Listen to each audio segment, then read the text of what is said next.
हरे कृष्ण कृष्ण कृष्ण हरे हरे, हरे राम राम राम हरे हरे। ओम अज्ञानतिमिरन्धस्य ज्ञानाञ्जनशलाकया चक्षुरुन्मिलितं येन तस्मै श्रीगुरवे नमः। श्रीचैतन्यमनोभीष्टं स्थापितं येन भूतले स्वयं रूप कदा मह्यं ददाति स्वपदान्तिकं। वन्देऽहं श्रीगुरु श्रीयुतपदकमलं श्रीगुरून् वैष्णवांश्च श्रीरूपं साग्रजातं सहगण रघुनाथान्वितं त्वं सजीवं साद्वैतं सावधूतं परिजनसहितं कृष्णचैतन्यदेवं श्रीराधाकृष्णपादान् सहगण ललिता श्रीविशाखान्वितांश्च। नमो विष्णुपादाय कृष्णपृष्ठाय भूतले श्रीमते भक्तिवेदान्तस्वामिनिति नामिने। नमस्ते सरस्वते देवे गौरवाणी प्रचारिणे निर्विशेष शून्यवादी पाश्चात्यदेशतारिणे। नमो महावदन्याय कृष्णप्रेम प्रदायते कृष्णाय कृष्णचैतन्यनाम्ने गौरतिसे नमः। नित्यानंद नमस्तुभ्यं प्रेमानंद प्रदायिने कलोकल्मषनाशाय जन्नभापतये नमो नमः। पंचतत्तात्मकं कृष्णं भक्तरूपस्वरूपकं भक्तवतारं भक्ताख्यं नमामि भक्तशक्तिकम्। हे कृष्ण करुणा सिंधु दीनबंधु जगतपते गोपेश गोपिकाकांत राधाकांत नमस्तुते। तप्त कांचन गौरांगी राधे वृंदावनेश्वरी वृषभानुसुते देवी प्रणमामि हरिप्रिये। वृंदावै तुलसीदेव्यै प्रियायै केशवस्य च विष्णुभक्तिप्रदे देवी सत्यवत्यै नमो नमः। वैराग्ययुगभक्तिरसं प्रयत्नै पाययन् मामन्नभीप्सुम् अन्धं कृपाम्बुधिर्ज परदुःखदुःखी सनातनं तं प्रभुमाश्रयामि। श्री रूप श्री सनातन भट्ट रघुनाथ श्रीजीव गोपाल भट्ट दास रघुनाथ एछाय गोसाई करी चरण बंधन जहा हईते विघ्ननाश अभीष्ट पुरन। वंशा कल्पतरुभ्यश्च कृपा सिन्धुभैव च पतितानां पावनेभ्यो वैष्णवेभ्यो नमो नमः। जय श्री कृष्ण चैतन्य प्रभु नित्यानंद श्री अद्वैत गदाधर श्रीवासादि गौरभक्तवृंद। हरे कृष्णा कृष्ण कृष्ण हरे हरे, हरे राम राम राम हरे हरे। नमो विष्णुपादाय कृष्णपृष्ठाय भूतले श्रीमते गोपाल कृष्ण गोस्वामी नामिने प्रभुपदेश साहित्यं जगत्कृतवान् साधु भगवत्पादाय ते नमः। जय श्री गुरुदेव जय श्री। हरे कृष्ण। तो हम लोग श्री सनातन गोस्वामी पाद के बारे में बहुत सारी लीलाएं श्रवण किए। श्री सनातन गोस्वामी पाद किस प्रकार से वृंदावन में श्री श्री मदन मोहन देव को प्राप्त किए, जिनकी पूजा सर्वप्रथम सत्य युग में अम्बरीश महाराज किए थे, वही मदन मोहन देव क्रमान्वय में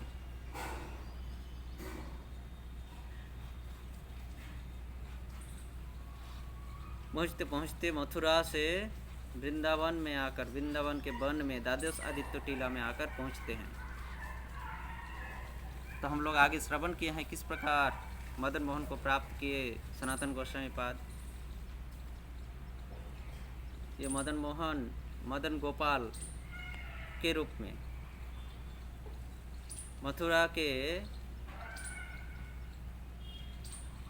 मथुरा में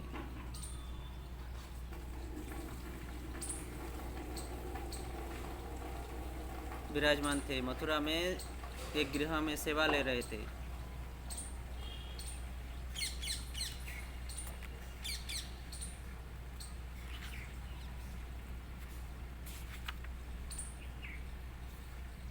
दामोदर चौबे के घर में दामोदर चौबे की पत्नी श्रीमती वल्लभा देवी उनको वात्सल्य प्रेम में मदन गोपाल को वात्सल्य प्रेम में सेवा करती थी।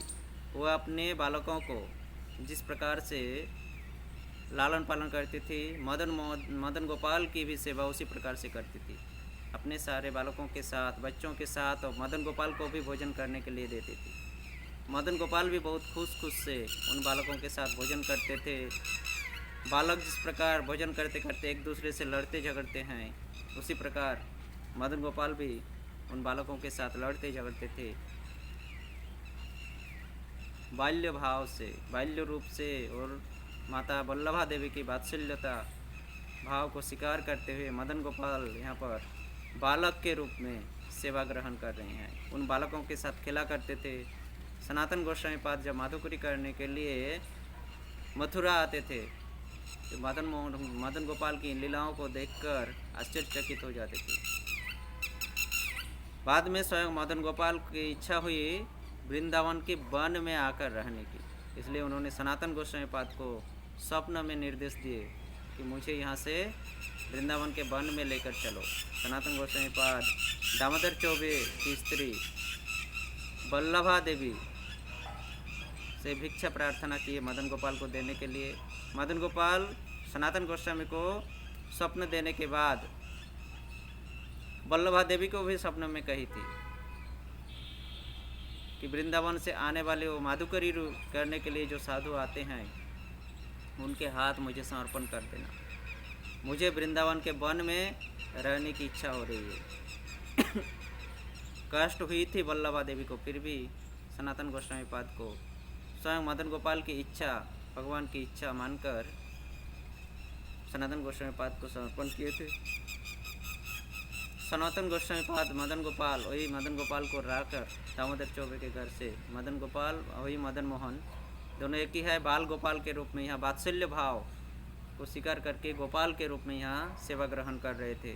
वही मदन मोहन को सनातन गोस्वामी पाद वहाँ से मथुरा से लाकर वृंदावन में जमुना नदी के तट पर द्वादश आदित्य टीला, जहाँ पर अभी श्री श्री राधा मदन मोहन देव की मंदिर विराजमान है, हम लोग दर्शन करते हैं। वहीं पर एक कुटिया बनाकर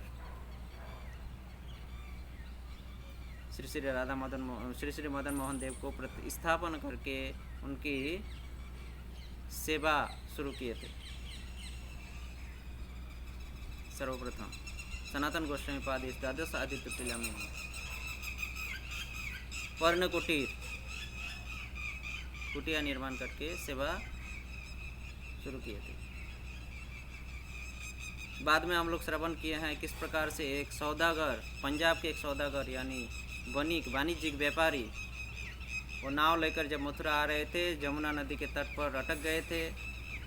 सनातन गोस्वामी पाद मदन मोहन देव के पास जब वो निवेदन किए उनकी सारी मुनाफा, तो मदन मोहन देव की कृपा से नाव जाकर मथुरा में उसकी पण्य द्रव्य, उनकी जो सामग्रियां थी वो सबसे पहले बिक जाती है मथुरा के बाज़ार में। उस समय मथुरा की बाज़ार विश्व की सबसे बड़ी बाज़ार थी। दूर दूर के राज्यों से आते थे लोग व्यापार करने के लिए। मथुरा बहुत बड़ा बाज़ार था मथुरा प्रदेश में। तो सर्वप्रथम कृष्णदास कपूर या रामदास कपूर ये व्यापारी का सामान सबसे पहले और सबसे ऊंची भाव में बिकता है और बहुत मुनाफा होता है। इसको देखकर और राधा मदन मोहन देव की मंदिर सर्वप्रथम उन्होंने बनवाए, ये कृष्णदास कपूर, और राधा मदन मोहन देव की सुंदर पूजा व्यवस्था की स्थापना किए। कृष्णदास ये पंजाब के सौदागर वाणिज्यिक व्यापारी। इसके बाद सनातन गोस्वामी पाद के प्रधान शिष्य श्री कृष्णदास ब्रह्मचारी मदन मोहन देव की सेवा करने लगे। और कृष्णदास ब्रह्मचारी के सेवा के समय उस समय अकेले श्री मदन मोहन देव थे। उनके बाजू में श्रीमती राधा रानी और श्रीमती ललिता देवी जो हम अभी दर्शन करते हैं, वो ललिता देवी और श्रीमती राधा रानी नहीं थी। कृष्णदास ब्रह्मचारी जब सेवा कर रहे थे, ठीक उसी समय ये राधा मोहन देव श्री राधा, श्रीमती राधा रानी एवं श्रीमती ललिता देवी की स्थापना हुई। और इसकी स्थापना किस प्रकार से हुई? नरहरि चक्रवर्ती ठाकुर भक्ति रत्नाकर ग्रंथ में षष्ठ तरंग यानी 6वां अध्याय में इसका वर्णन किया है। रात्रिकाले स्वप्ने श्री मदन मोहन श्रीमान सनातन गोस्वामी रे करे कहेन।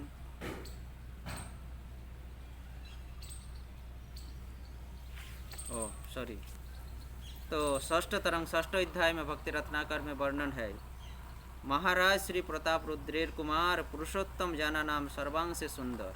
महाराज प्रताप रुद्र के कुमार यानी पुत्र, महाराज प्रताप रुद्र के पुत्र पुरुषोत्तम जाना जिनका नाम है, वो अत्यंत सुंदर थे देखने में। तेहो दुई प्रभु रे संवाद सुनिया, जतने दुई ठाकुरानी दिलो पठाइया। ये महाराज प्रताप रुद्र के पुत्र पुरुषोत्तम जाना ने मदन मोहन के बाजू में, मदन मोहन स्वयं कृष्ण है और वहाँ पर श्रीमती राधा रानी नहीं है, यह देखकर उन्होंने दो ठाकुरानी, दो विग्रह भेजे थे वृंदावन, जिनमें से एक श्रीमती राधा रानी थी, एक ललिता जी थी। श्रीमती राधा रानी जो थी उनकी विग्रह छोटी थी और ललिता जी की विग्रह बड़ी थी। जब यह विग्रह वृंदावन में आकर पहुँचे तब क्या होता है, भक्ति रत्नाकर में कहते हैं, वृंदावन निकट आइल कथ दिने, सुनी सबे परमानंदित वृंदावनी। कुछ दिन के बाद यह विग्रह पुरुषोत्तम जाना के द्वारा भेजे गए ये विग्रह वृंदावन आ पहुँचे। दोनों विग्रह श्रीमती राधा रानी और श्री श्री ललिता देवी जी वृंदावन जब आकर पहुँचे, वहाँ के भक्त लोग जब सुने तो वे लोग अत्यंत आनंदित हुए। परमानंदित तो वृंदावन, अत्यंत आनंद से भर गए वे लोग, प्रफुल्लित हो गए। सेवा अधिकारी प्रति मदन मोहन, स्वप्न चले भंगिते कहे हर्षमोहन। स्वप्न की छल से मदन मोहन देव सेवायित यानी पुजारी को स्वप्न के छल में आकर निर्देश देते हैं। पठाइला दुई मूर्ति श्री राधिका भने, राधिका ललिता दुहे यह नहीं जाने। वहाँ के जो सेवा अधिकारी थे, पुजारी जो थे, उनको स्वप्न देते हैं रात्रि में कि पुरुषोत्तम जाना ने दो विग्रह भेजे हैं, श्रीमती राधा रानी, श्रीमती राधा रानी और उनकी सखियों को के दो विग्रह भेजे हैं पुरुषोत्तम जाना। पुजारी यह स्वप्न पाकर जाकर देखते हैं, हाँ दोनों विग्रह आए हैं, एक तो छोटी है और एक बड़ी है। परंतु उनको स्वप्न में कहते कि श्रीमती राधा रानी भी इनमें से है, पर इसमें से कौन श्रीमती राधा रानी है? बड़ी वाली श्रीमती राधा रानी है ना कि छोटी वाली राधा रानी है?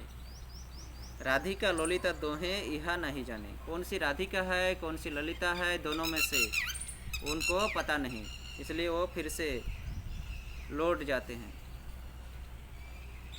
आगु सोरी शीघ्र तुम्हें दोहारे आनो हो, छोटो राधिका मोर बामेते रखो हो। फिर से उनको निर्देश करते हैं मदन मोहन देव पुजारी को कि तुम फिर से जाओ, आगु सोरी फिर से लौट कर जाओ और दोनों को हमारे पास लेके आओ। और छोटी जो है वो श्रीमती राधा रानी है, उनको मेरे बाएं तरफ रखो, और बड़ी जो है वो श्रीमती ललिता देवी है, उनको हमारे दाईं ओर रखो। इस प्रकार से निर्देश पाकर मदन मोहन देव जी स्वयं उस पुजारी को निर्देश करते हैं, कह देते हैं, बता देते हैं कि कौन सी श्रीमती राधा रानी है। इस प्रकार निर्देश पाकर दोनों विग्रह को, राधा रानी और ललिता देवी को लाकर मंदिर में स्थापना करते हैं। मदन मोहन देव जी के बाएं ओर श्रीमती राधा रानी को स्थापित करते हैं और ललिता देवी को मदन मोहन के दाएं ओर, जिस प्रकार हम अभी देखते हैं। तो मदन मोहन देव, ये राधा रानी बहुत ही छोटी है। बड़ ललिताए राखो आमार दक्षिणे, यह सुनी अधिकारी चले से ही खने। बड़ी जो है ललिता, उसको हमारे दक्षिण भाग में यानी दाएं ओर रखो। यह सुनकर यह सुनी अधिकारी चले से ही खने। अधिकारी यानी वो पुजारी, मंदिर के जो अधिक रक्षक थे, पुजारी थे, मुख्य पुजारी, वो जाते हैं फिर से लौटकर और दोनों विग्रह को लाकर मदन मोहन देव के आज्ञा अनुसार स्थापना करते हैं। इस प्रकार से श्री श्री मदन मोहन देव के वाम पार्श्व में श्रीमती राधा रानी और दाएं पार्श्व में श्रीमती ललिता देवी की स्थापना हुई। तो सनातन गोस्वामी पाद के प्रधान शिष्य कृष्णदास ब्रह्मचारी जब सेवा कर रहे थे, उसी समय यह घटना घटी थी। कृष्णदास कविराज के बाद सुबलदास जी, कृष्णदास कविराज के बाद श्री सुबलदास जी आकर ये श्री श्री राधा मदन मोहन देव की सेवा ग्रहण किए और इस प्रकार से कृष्णदास के बाद सुबलदास जी, श्री सुबलदास जी के बाद उनके शिष्य इस प्रकार से परंपरागत के रूप में राधा मदन मोहन देव की सेवा चलने लगी वृंदावन में। इस प्रकार से श्री राधा मदन मोहन देव के दोनों पार्श्व में श्रीमती ललिता देवी और श्रीमती राधा रानी की स्थापना हुई।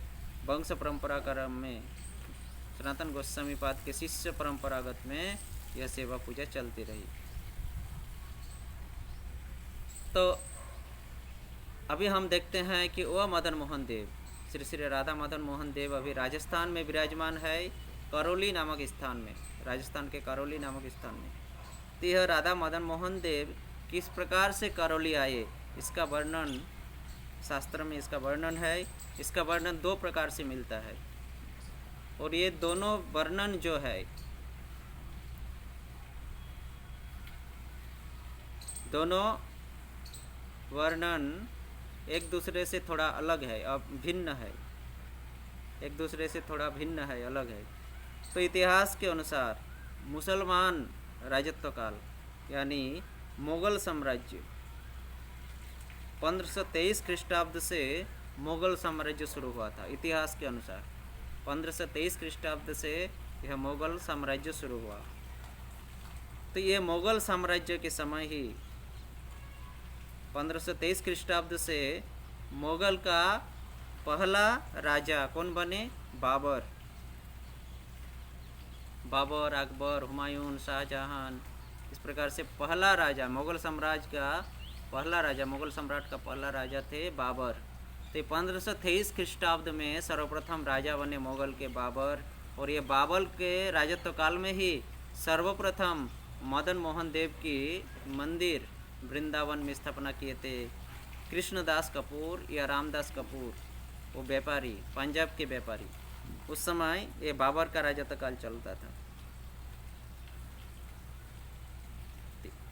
इस प्रकार इसके कुछ दिन के बाद काला पहाड़ियों का आक्रमण जब शुरू हुआ,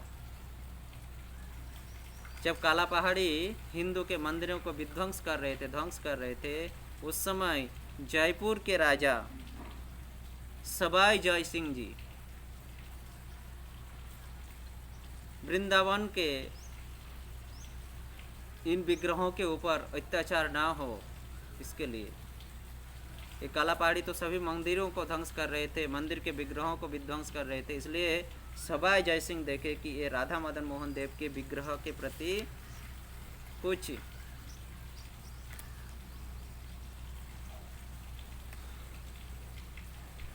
आशंका न हो, अर्थात इसको बचाने के लिए, विग्रह को बचाने के लिए भगवान के अनुप्रेरणा से ही राजा जयसिंह देव जी ने वृंदावन जाकर श्री श्री राधा मदन मोहन देव को एक रथ में बैठाकर वे अपने राजधानी जयपुर में ला रहे थे। और ये सवाई जय सिंह जी जब वृंदावन से राधा मदन मोहन देव को रथ में बैठाकर जयपुर ला रहे थे, तो रास्ते में आकर जब यह रथ करौली पहुँचे, राजस्थान में आकर जब करौली में पहुँचे, तो यहाँ आकर रथ अपने आप रुक गई। करौली में रथ वहाँ फंस गई। अभी रथ हिल ही नहीं रही थी, न आगे जा रही थी न पीछे जा रही थी। बसु बहुत कोशिश किए, राजा अपनी पूरी शक्ति उसमें समाप्त कर दिए। कभी कभी हम देखते हैं ना, जगन्नाथ जी का रथ शुरू होता है, बलदेव, बलराम और सुभद्रा माता आगे चली जाती है, जगन्नाथ जी का रथ तो पीछे आती है। कभी कभी ऐसी लीलाएं करने की इच्छा होती है भगवान की, रथ चल रही है, चलते चलते अचानक रुक जाती है। भक्त लोग अपना पूरी कोशिश करते हैं पर रथ आगे नहीं बढ़ती है, जब तक भगवान की इच्छा पूर्ण नहीं होती तब तक। इस प्रकार से जयपुर के राजा सवाई जय सिंह जी जब राधा मदन मोहन देव को रथ में बैठा कर उनको सुरक्षित, वो काला पहाड़ियों के हाथ सुरक्षा करने के लिए अपने राज्य जयपुर में ला रहे थे, उसी समय राजस्थान में आकर जब करौली में पहुँचे रथ, श्री श्री राधा मदन मोहन देव की रथ अपने आप वहाँ रुक गई और आगे नहीं बढ़ रही थी। बहुत कोशिश किए, बहुत कोशिश किए, वो लोग थक गए, अक्षम हो गए रथ को चलाने के लिए। इस प्रकार से राजा दुखी हो गए कि रथ क्यों नहीं चल रहा है। इतना शक्ति लगाया गया, हाथी घोड़ा बलवान पुरुष लोग सब कुछ, योद्धा सब कुछ लगाया गया, रथ हिल ही नहीं रहा है। अब क्या किया जाए। सवाई जयसिंह तो सोच में पड़ गए। ठीक उसी समय मदन मोहन देव जी उनके मन में प्रेरणा देते हैं, राजा के मन में, कि अचानक राजा को प्रेरणा मिलती है कि यह राधा मदन मोहन देव की इच्छा है यहाँ से न जाने की, यहाँ से जाने की इच्छा नहीं है मदन मोहन देव की। हम इच्छा करें तो क्या है, मदन मोहन देव जी नहीं जाना चाह रहे हैं। यह प्रेरणा मिलते ही सवाई जयसिंह जी करौली में ही राधा मदन मोहन देव जी के मंदिर बनाकर वहाँ श्री श्री राधा मदन मोहन देव जी को स्थापित करते हैं। स्थापना करके करौली में ही सवाई जयसिंह जी करौली में श्री श्री राधा मदन मोहन देव की पूजा की व्यवस्था करते हैं। इस प्रकार से एक वर्णन मिलता है। दूसरा वर्णन जो है ये पहला वर्णन से थोड़ा अलग है। उसमें दूसरे रूप से जो वर्णन है उसमें वर्णन है कि मुगल सम्राट औरंगजेब का शासनकाल था 1658 से 1707 ख्रीष्टाब्द, 1658 से 1707 तक, 1707 ख्रीष्टाब्द तक, 1658 से 1707 ख्रीष्टाब्द तक, 1658 से 1707 ख्रीष्टाब्द तक ये मुगल सम्राट औरंगजेब के राजत्वकाल थी।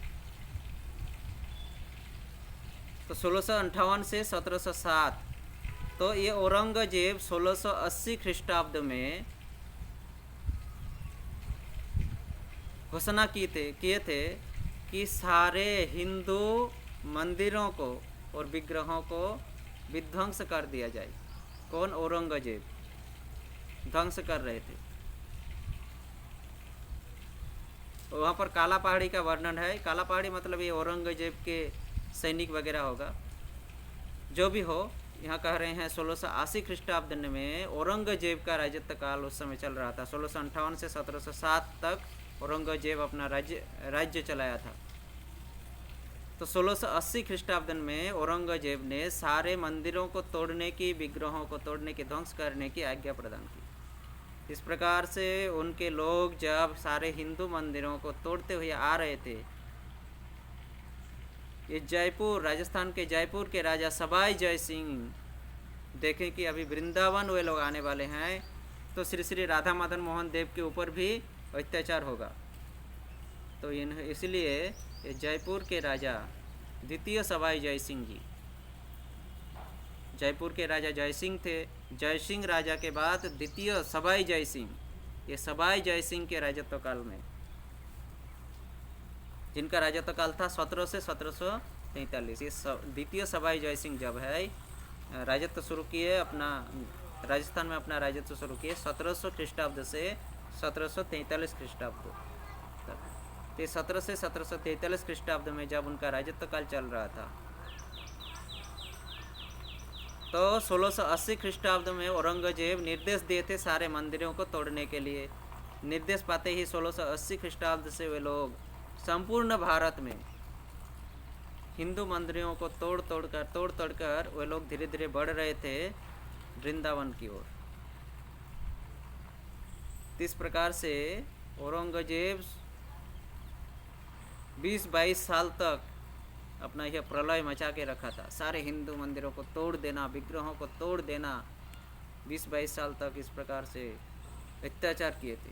सवाई जयसिंह को जब राजत्व शुरू किए 1700 ख्रीष्टाब्द में, 1700 से 1743, तो इसके बीच में 1700 ख्रीष्टाब्द में सवाई जयसिंह ने देखे कि अभी तो ये वृंदावन भी आने वाले हैं, वृंदावन को भी नहीं छोड़ने वाले हैं। क्योंकि इसके पहले भी सनातन गोस्वामी पाद अद्वैत आचार्य को जब विग्रह मिला था मदन मोहन देव, तब मथुरा के मुसलमान लोग इन विग्रहों को ध्वंस करने के लिए बहुत कोशिश किए थे। इसलिए मदन मोहन देव अद्वैत आचार्य के समय से बाल रूप बनकर फूल के अंदर छुप गए थे। तभी से बालक रूप में थे मदन गोपाल देव। मदन मोहन बालक रूप में, मदन गोपाल के रूप में फूल के अंदर छुप गए थे। तो सवाई जयसिंह को इस बात का जब पता चला कि वृंदावन को भी नहीं छोड़ने वाले हैं, उन्होंने सोचा, तो वो सोच रहे थे कि औरंगजेब ये क्या चला रहा है, और वो सोच रहे थे किस प्रकार से इन विग्रहों को, मदन मोहन देव के विग्रहों को उनके हाथों से रक्षा किया जाए, औरंगजेब के इन काला पहाड़ियों के हाथ से, औरंगजेब के हाथ से। तो इस प्रकार जब सवाई जय सिंह सोच रहे थे, उसी समय अचानक उनके हृदय में, उनके अंदर में एक प्रेरणा हुई, एक अनुप्रेरणा मिली अचानक से। अभी कभी कभी ऐसा होता है ना, हमें कुछ सोच रहे हैं, बहुत कुछ सोच रहे हैं, क्या करें, कैसे करें, कुछ उपाय नहीं, तभी हमें अचानक एक बुद्धि मिलती है, हाँ ऐसा करने से ऐसा हो सकता है। तो इसी प्रकार सवाई जय सिंह भी सोच में थे किस प्रकार से विग्रह को वृंदावन से, उस विग्रह को सुरक्षित रखा जाए इन मुगलों, औरंगजेब के अत्याचार से, औरंगजेब के हाथों से किस प्रकार से बचाया जाए। जब सोच रहे थे सवाई जय सिंह, तो उनके हृदय में अनुप्रेरणा मिली। प्रेरणा मिलते ही सवाई जय सिंह अपने सारे सैनिकों को लेकर वृंदावन के लिए विजय करते हैं, जयपुर से वृंदावन। और वृंदावन में जाकर श्री राधा मदन मोहन देव को उनके सेवकों से विनम्र निवेदन करके मुगलों के हाथ से बचाने के लिए, औरंगजेब से हाथ के बचाने के लिए, सुरक्षित रखने के लिए निवेदन किए उनके सेवकों से। और इस प्रकार से राधा मदन मोहन देव को सवाई जय सिंह अपने राजत्व काल 1700 से 1743 ख्रीष्टाब्द, उस समय 1700 ख्रीष्टाब्द के समय, अनुमानिक 1700 ख्रीष्टाब्द के समय सवाई जय सिंह वृंदावन से श्री राधा मदन मोहन देव को जयपुर में लेकर आए। और इस प्रकार से सवाई जय सिंह जयपुर में लाकर मदन मोहन देव की सेवा की व्यवस्था किए। इसके बाद ये सवाई जय सिंह के जो संबंधी, यानी साला, सवाई जय सिंह की साला करौली राज गोपाल सिंह, जिनकी राजधानी थी करौली, राजस्थान की करौली। सवाई जय सिंह की राजधानी थी जयपुर और करौली राज गोपाल सिंह की राजधानी थी करौली। ये करौली राज गोपाल सिंह जब 1724 में राजा बने करौली के, 1724 से 1757 तक वे अपना राज्य चलाए थे करौली राज गोपाल सिंह। तो 1724 में जब राजा बने करौली राज गोपाल सिंह, तो एक करौली राज गोपाल सिंह सवाई जय सिंह के साला करौली राज गोपाल सिंह ने श्री राधा गोविंद देव को अपनी राजधानी, स्वीय राजधानी, अपनी राजधानी करौली में लाने के इच्छा की। और 1724 ख्रीष्टाब्द में करौली राज गोपाल सिंह ने श्री राधा मदन मोहन देव को जयपुर से करौली लेकर आते हैं अपने राजधानी में, और करौली में लाकर उनकी स्थापना करते हैं, मंदिर निर्माण करके उनकी स्थापना करते हैं। और करौली राज गोपाल सिंह के गुरुदेव, जिनके नाम थे श्री सुबल दास जी, तो सुबल दास जी गोपाल सिंह, करौली राज गोपाल सिंह के गुरुदेव सुबल दास जी ने राधा मदन मोहन देव की सेवा शुरू की। सुबल दास जी सेवा करते रहे। इसके बाद सुबल दास जी जब देह रखे, सुबल दास जी के देह रखने के बाद ये सुबल दास जी के शिष्य श्री कृष्ण चरण दास ने श्री राधा मदन मोहन देव की सेवा शुरू की। करौली राज गोपाल सिंह के गुरुदेव श्री सुबल दास जी पहला सर्वप्रथम सेवा प्रारंभ किए करौली में श्री राधा मदन मोहन देव की। और सुबल दास जी के देहांत के बाद सुबल दास जी के शिष्य कृष्ण चरण दास जी ने श्री श्री राधा मदन मोहन देव की सेवा प्राप्त की।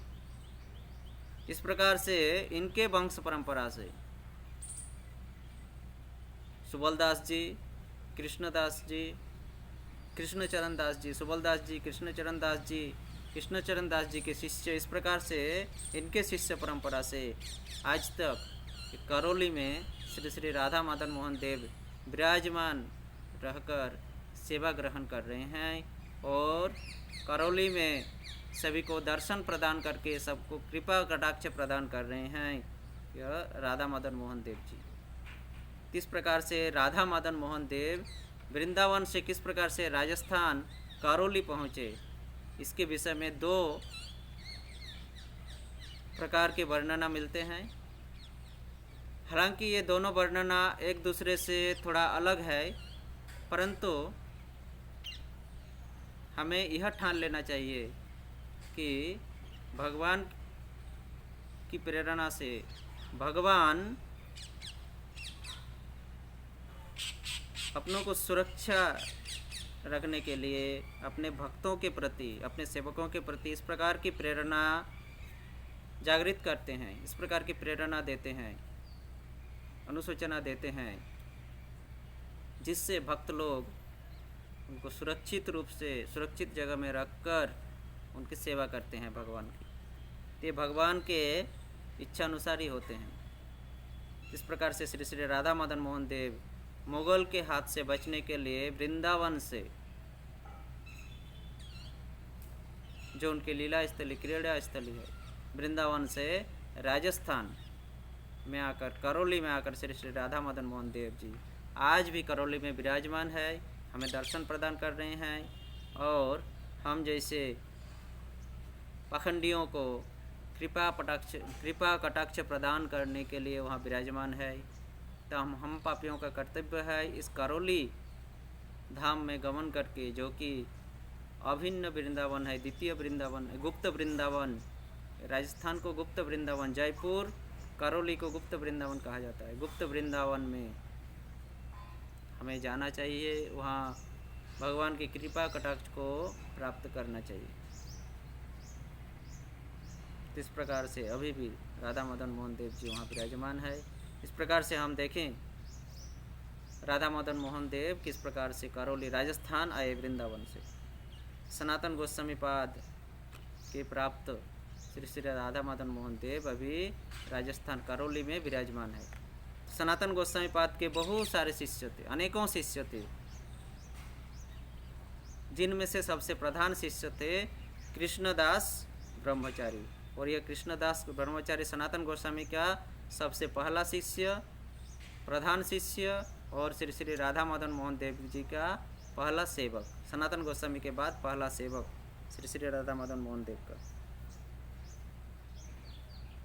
तो कृष्णदास ब्रह्मचारी पहला शिष्य सनातन गोस्वामी पाद का। सनातन गोस्वामी पाद का दूसरा शिष्य का नाम है श्री जीवन ठाकुर। ये जीवन ठाकुर कौन है? ये जीवन ठाकुर वो ठाकुर है जो शिव जी के भक्त थे, और शिव जी को संतुष्ट करने के बाद शिव जी ने प्रेरणा दिए थे सनातन गोस्वामी के से धन रत्न ग्रहण करने के लिए। तो सनातन गोस्वामी के पास जब आए तो सनातन गोस्वामी ने उन्हें एक परस मणि, स्पर्श मणि प्रदान किए थे। एक ऐसा पत्थर स्पर्श मणि जिनको लोहे से छुआने से वह लोहा सोना बन जाता है। तो वही जीवन ठाकुर दूसरा शिष्य है सनातन गोस्वामी पाद का, स्पर्श मणि ग्रहणकारी ठाकुर जीवन ठाकुर दूसरा शिष्य। तीसरा शिष्य सनातन गोस्वामी पाद का तीसरा शिष्य है श्री गोपाल मिश्र।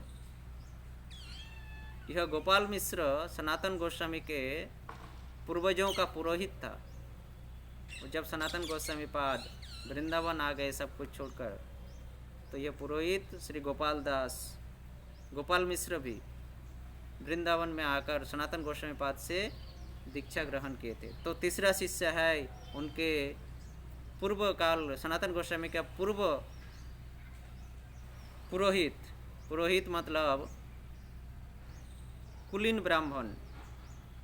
वंश परंपरा में जो ब्राह्मण कुल में ब्राह्मण होते हैं ना, कुल में ब्राह्मण मतलब पूजा इत्यादि करते हैं, एक ही ब्राह्मण रहता है, वो ब्राह्मण पूजा करते हैं, उनके देहांत हो जाते हैं तो उसके बेटा करते हैं, उसके बाद उसके बेटा, उसके बेटा, उसके बेटा, इस प्रकार से इसको पुरोहित परंपरा।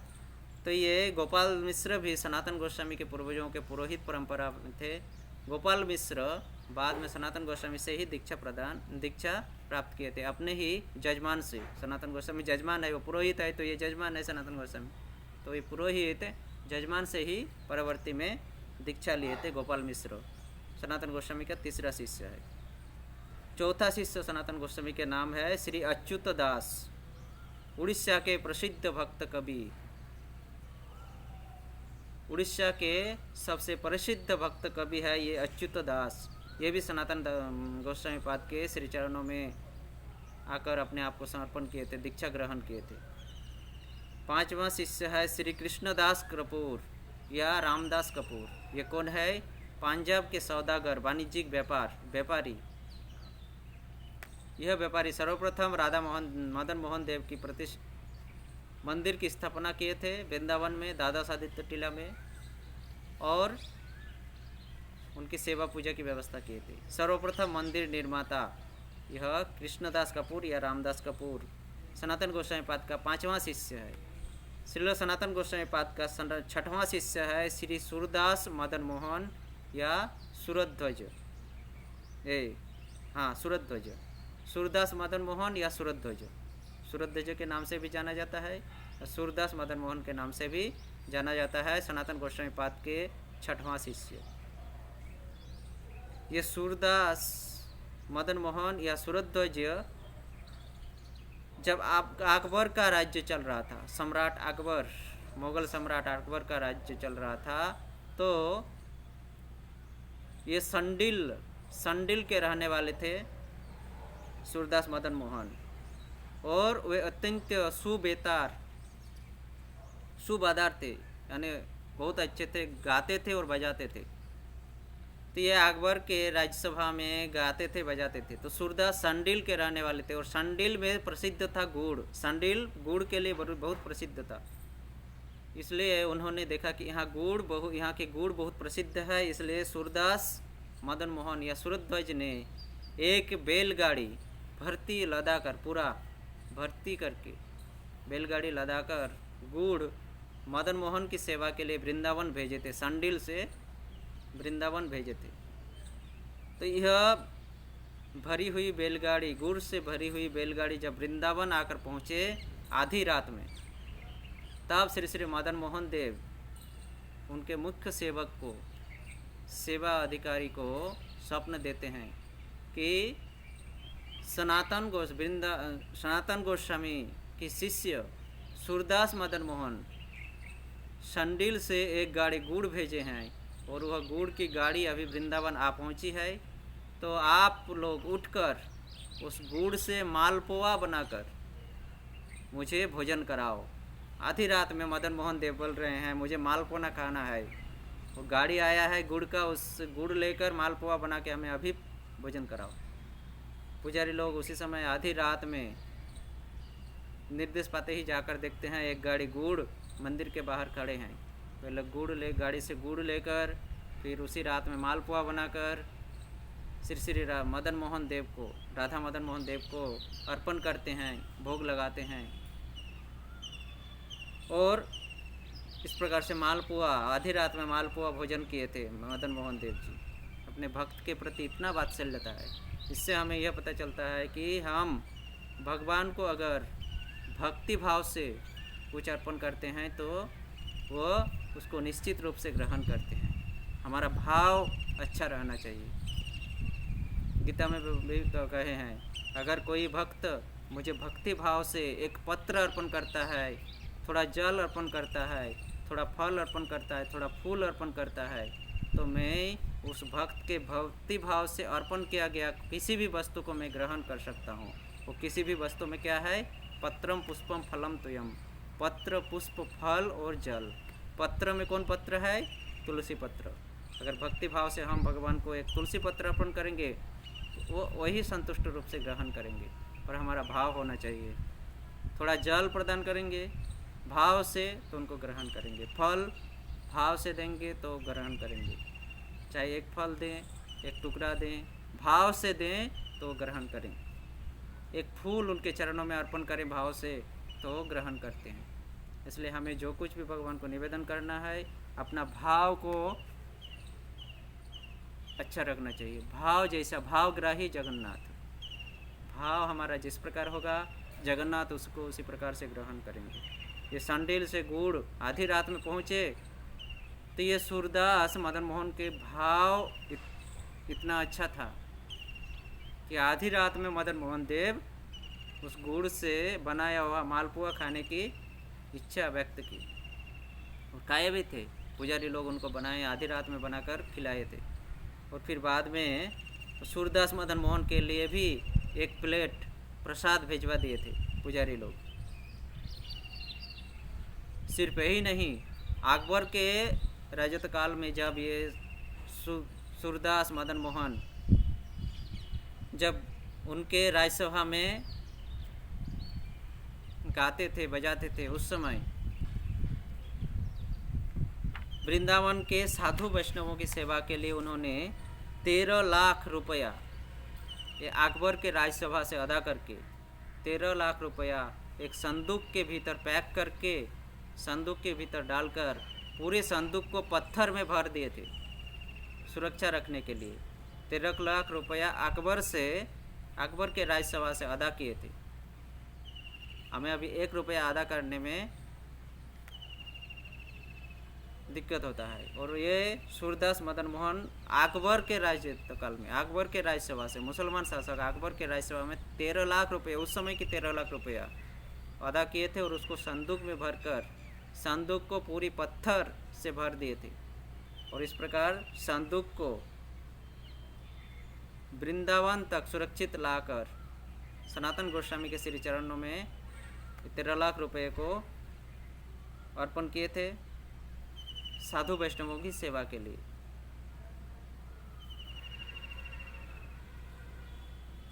इस प्रकार से सूरदास ने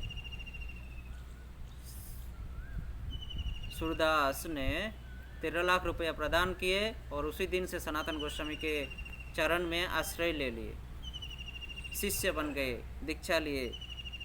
बाद में सनातन गोस्वामी पाद उनको दीक्षा प्रदान किए। तो ये सूरदास जब अपने इष्ट देव की सेवा से, भगवान की सेवा से विरत रहते थे, जब खाली समय रहता था विग्रह सेवा करने के बाद, ठाकुर जी की सेवा करने के बाद सूरदास जब खाली रहते थे समय, उस समय क्या करते थे, वो पदावली लिखते थे ब्रज भाषा में, जिसको ब्रजबोली पदावली कहा जाता है। ब्रज भाषा में लिखी गई पदावली, सूरदास, कवि सूरदास नाम सुने हैं, वही कवि सूरदास ही सूरदास मदन मोहन या सूरध्वज, वही सनातन गोस्वामी के शिष्य, 6वां शिष्य, ये अपने ठाकुर जी की सेवा के अवसर काल में खाली समय में पदावली लिखा करते थे ब्रजबोली भाषा में, ब्रज की भाषा में।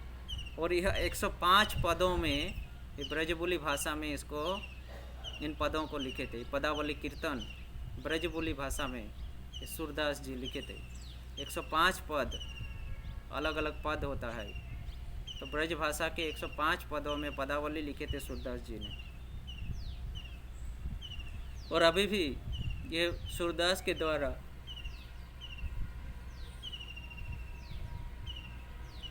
द्वारा लिखा गया पदावली कीर्तन अभी भी गाया जाता है।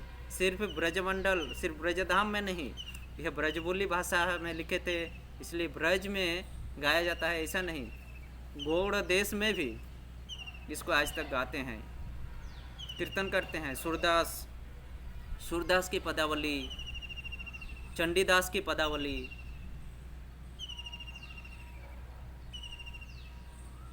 इस प्रकार से और बहुत सारे, जयदेव की पदावली, जयदेव, सूरदास, चंडी के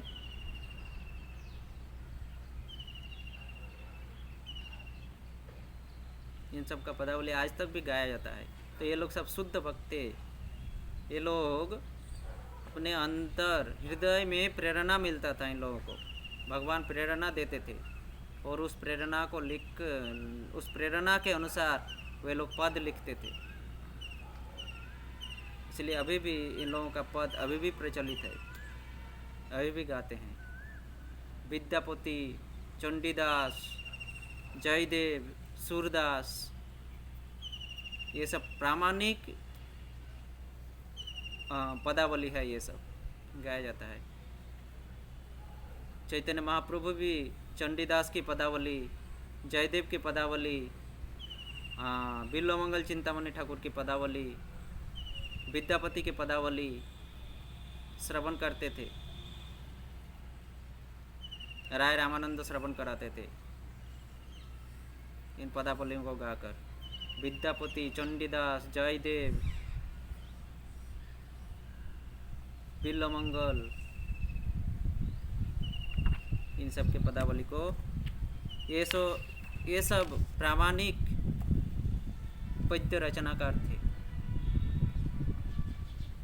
जिनकी कविताएं, जिनकी पदावली आज तक गाई जाती है।